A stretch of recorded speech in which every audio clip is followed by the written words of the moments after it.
지역의 이슈를 속 시원히 파헤쳐보는 헬로 이슈 토크입니다. 특례시를 두고 지자체들의 관심이 뜨겁습니다. 특례시는 기초자치단체지만 광역지자체에 준하는 독립적 재정과 행정 권한을 행사할 수 있는 자치단체를 말하는데요. 행정안전부가 지난달 말 과거 100만 이상 도시에 한하던 특례시 기준을 50만 이상으로 완화하는 지방자치법 개정안을 내놓으면서 이목이 집중되고 있습니다. 50만 이상으로 특례시 기준이 완화되면 부천시도 특례시 가능성이 열리는데요. 곧 50만을 바라보는 김포시로서 또 관심을 가질 수밖에 없겠죠. 특례시가 된다면 무엇이 달라지고 또 이를 위해서 준비할 건 무엇인지 이재진 세한대 초빙 교수 그리고 정진욱 뉴스원 기자와 함께 짚어보겠습니다. 두 분 어서 나오세요. 안녕하십니까. 반갑습니다. 이 특례시 지정 이슈는 사실 이번이 처음이 아닌데요. 특례시라는 게 먼저 어떤 형태의 지자체를 말하고 왜 필요한 건지 알려주세요, 교수님. 네, 특례시라고 하는 것은 이제 일본의 경우에 먼저 도입이 되었는데요. 일본 같은 경우에는 인구 규모에 따라서 같은 시급이라 하더라도 인구 50만 이상의 도시에 대해서는 정령 지정시, 30만 이상의 도시에는 중핵시, 그리고 인구 20만 도시에는 특례시라고 하는 제도를 운영을 하고 있습니다. 네. 그러니까 일본 역시도 우리나라처럼 도도부현이라고 하는 광역과 시정촌이라고 하는 기초 두 개로 운영이 되고 있는데요.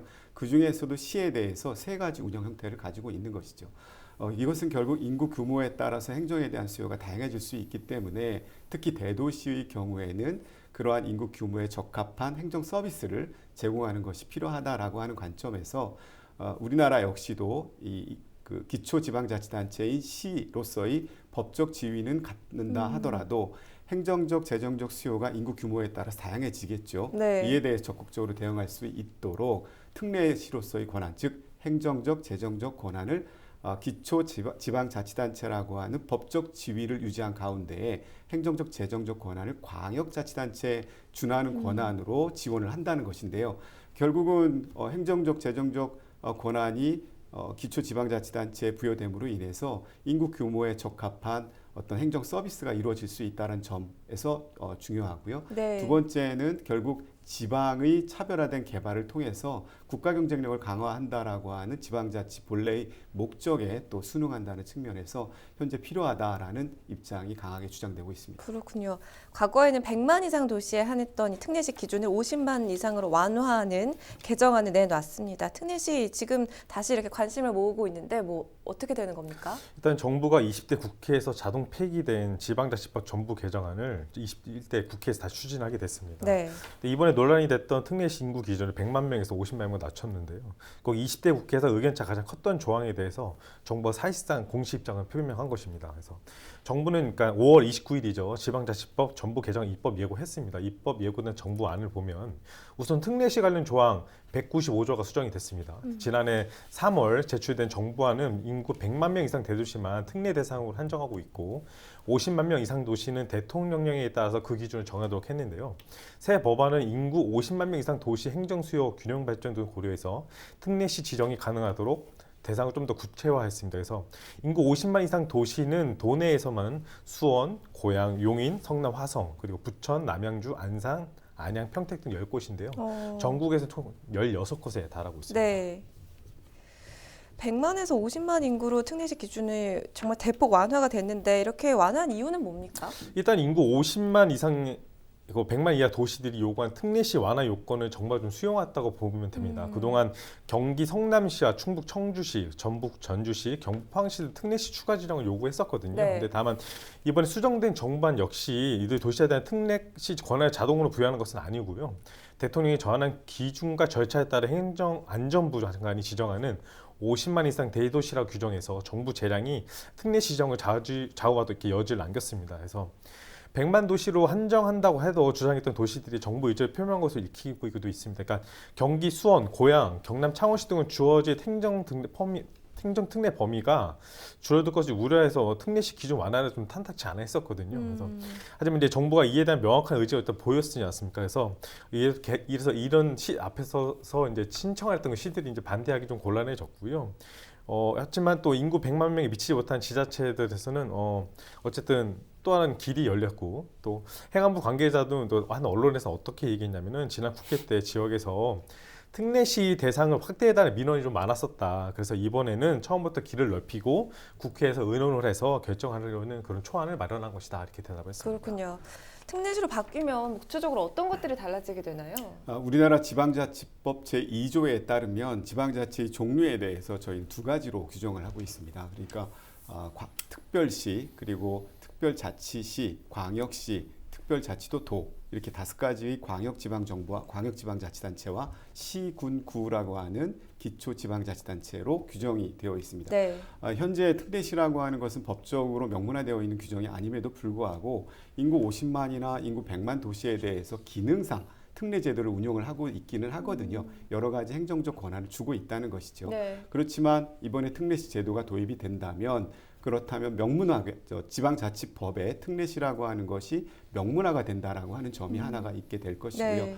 두 번째는 지방자치의 가장 중요한 것이 결국 이제 행정권과 재정권이잖아요. 자치권의 확대라고 하는 측면에서 여러 가지 인허가권에 대한 것이 도에 있었던 것이 기초로 넘어오게 되고 특히 재정적으로는 경기도의 도세가 전체 지방세 중에 11가지 항목 중에 6가지 항목입니다. 이 6가지 항목에 대한 도내 세입이 기초로 넘어오게 되는데요. 이렇게 넘어오게 됐을 경우에 경기도에 있는 도시들 중에 인구 100만 이상이 되는 도시들의 그동안의 사례를 보면 약 2천억에서 3천억 규모의 세입이 추가적으로 확보될 가능성이 있다라고 예상을 하고 있습니다. 네. 결국 그 예산을 통해서 그 지방자치단체에 그 재정이 투입됨으로 인해서 지방자치의 공고한 발전 내지는 그 지역의 발전에 견인을 할 수 있는 그런 역할들을 하게 될 것이고요. 또 세 번째는 궁극적으로는 광역자치단체 역할이 무력화되고요. 그래서 기초자치단체와 중앙정부의 직접적인 소통의 관계가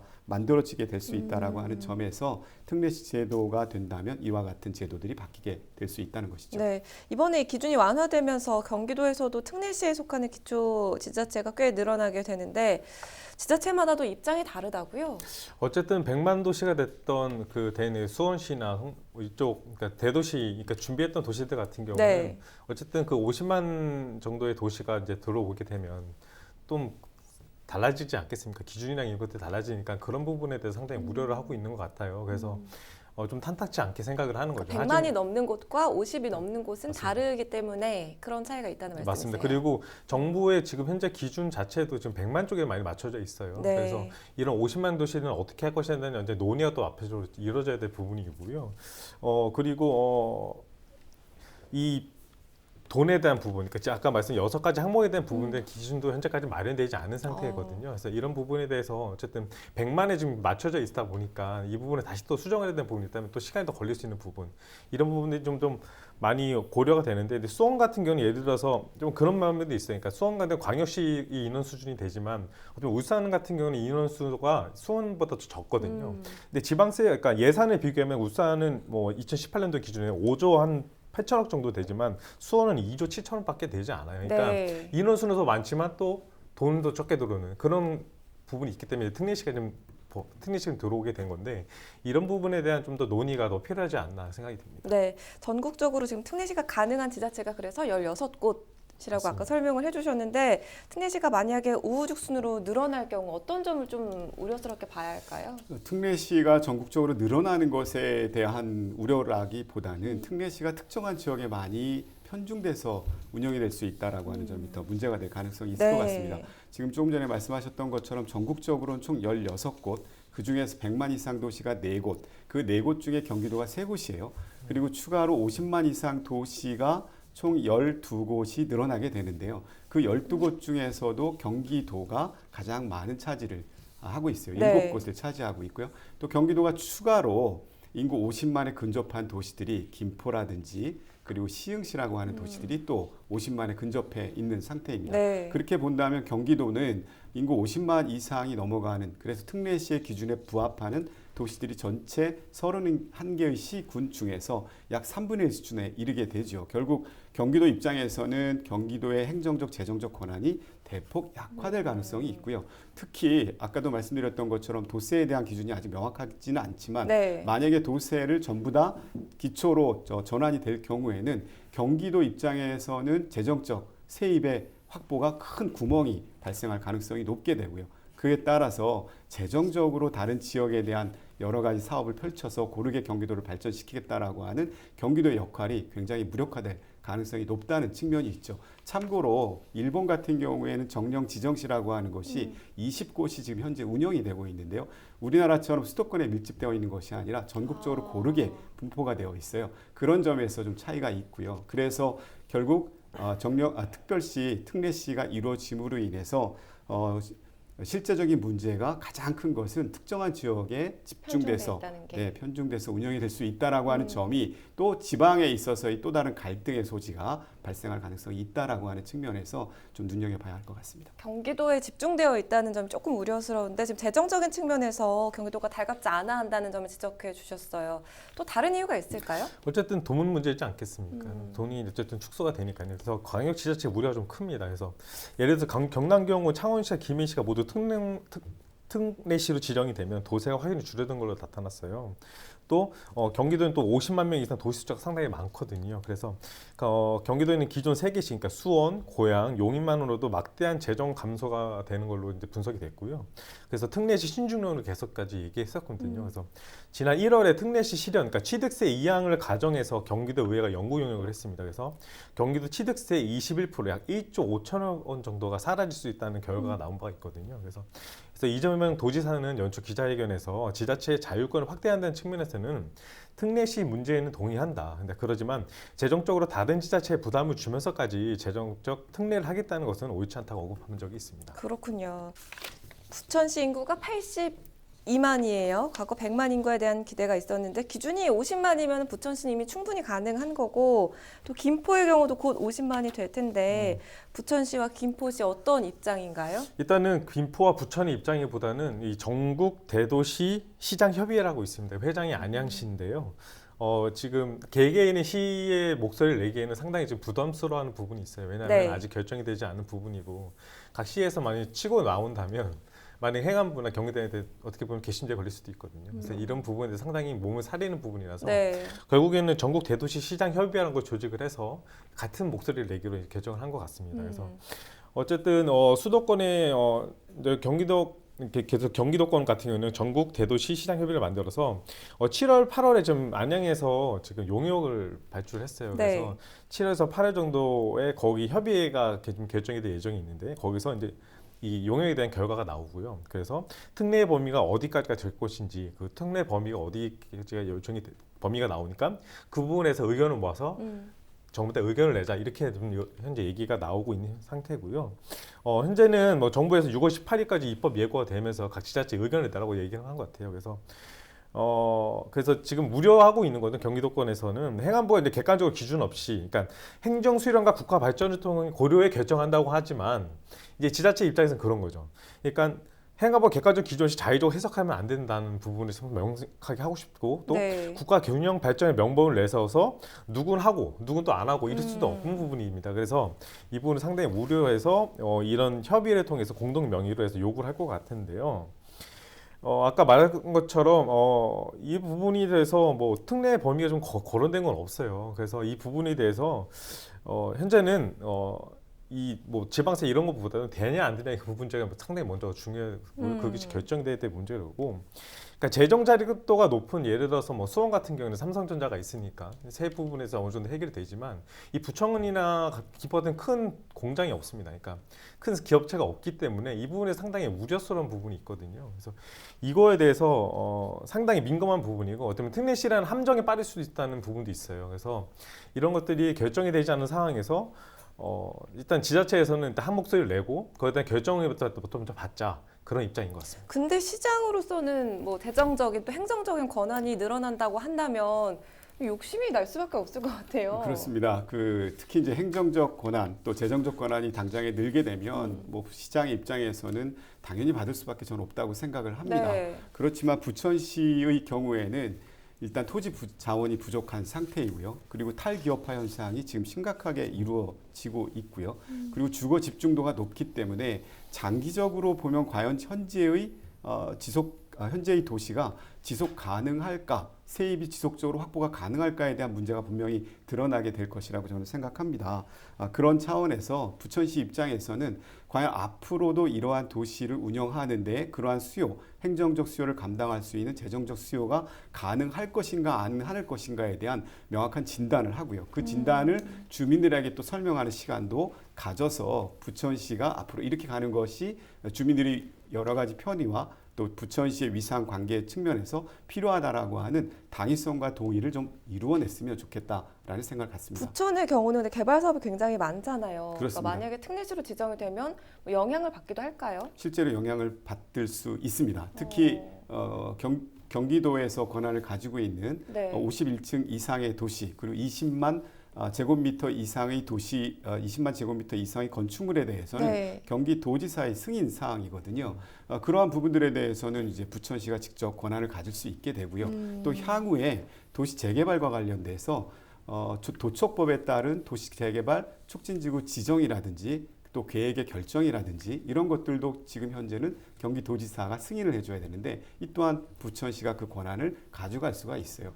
그와 같이 여러 가지 다양한 행정적 권한이 사실 굉장히 크게 이루어지는데 문제는 부천시가 이제 그런 토지 자원이 부족하다는 것이죠. 그래서 향후에 저는 이제 지금 이 상태는 우리가 달콤한 아이스크림을 던져 주었던 상태라고 생각을 합니다. 그 아이스크림을 다 빨아 먹으면 더 이상 그 아이스크림 나오지 않거든요. 그 아이스크림을 제조할 수 있는 재료가 있어야 되는데 그 재료가 부천시 입장 같은 경우에는 굉장히 부족한 상태이고요. 따라서 저는 부천시의 이런 행정적 재정적 권한, 특례시라고 하는 권한과 함께 대한민국이 좀 더 고민해야 될 것은 1914년 이후에 행정구역에 대한 개편이 사실 제대로 이루어지지 않았어요. 네. 그래서 행정구역 개편에 대한 점진적인 논의도 지금 시점에서는 좀 준비하는 것이 지방자치, 지방분권을 향후에 가져가는 데 굉장히 중요한 논의의 출발점이 될 것 같다라고 생각합니다. 달콤한 아이스크림의 비유를 해주셨는데 사실 지방 분권 또 지방 자치라는 말에 한 발 더 다가설 수 있다는 장점이 있는 반면에 재정과 행정 권한이 늘어나면 자칫 남용될 우려도 있습니다. 실제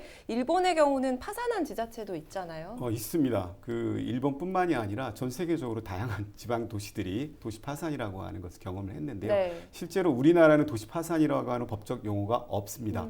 그렇지만 일본 같은 경우에는 재정 불건전 단체가 되면 도시 파산이라고 하는 용어가 사용이 되고요. 네. 그 지역에 대해서는 여러 가지 행정적 공공 서비스가 제한이 되고 그 지역에 거주하고 있는 주민들에게는 세금 부담을 대폭 늘리게 되는데요. 2006년과 7년도에 일본의 유바리시, 홋카이도에 있는 유바리시라고 하는 과거의 탄광 도시가 1960년대만 해도 인구가 12만이었어요. 근데 도시 파산이 이루어진 이후로 2020년 현재는 인구가 8,000명에서 9,000명 수준으로 대폭 떨어졌고요. 학교도 초등학교가 6개가 있었는데 지금은 한 개 학교밖에 운영하지 못하고 있죠. 외국의 사례도 좀 잘 살펴봐야 할 것 같고요. 이런 특례 권한에 대한 그 부작용이 있는 만큼 이 견제가 잘 되는 게 무엇보다 중요하겠죠.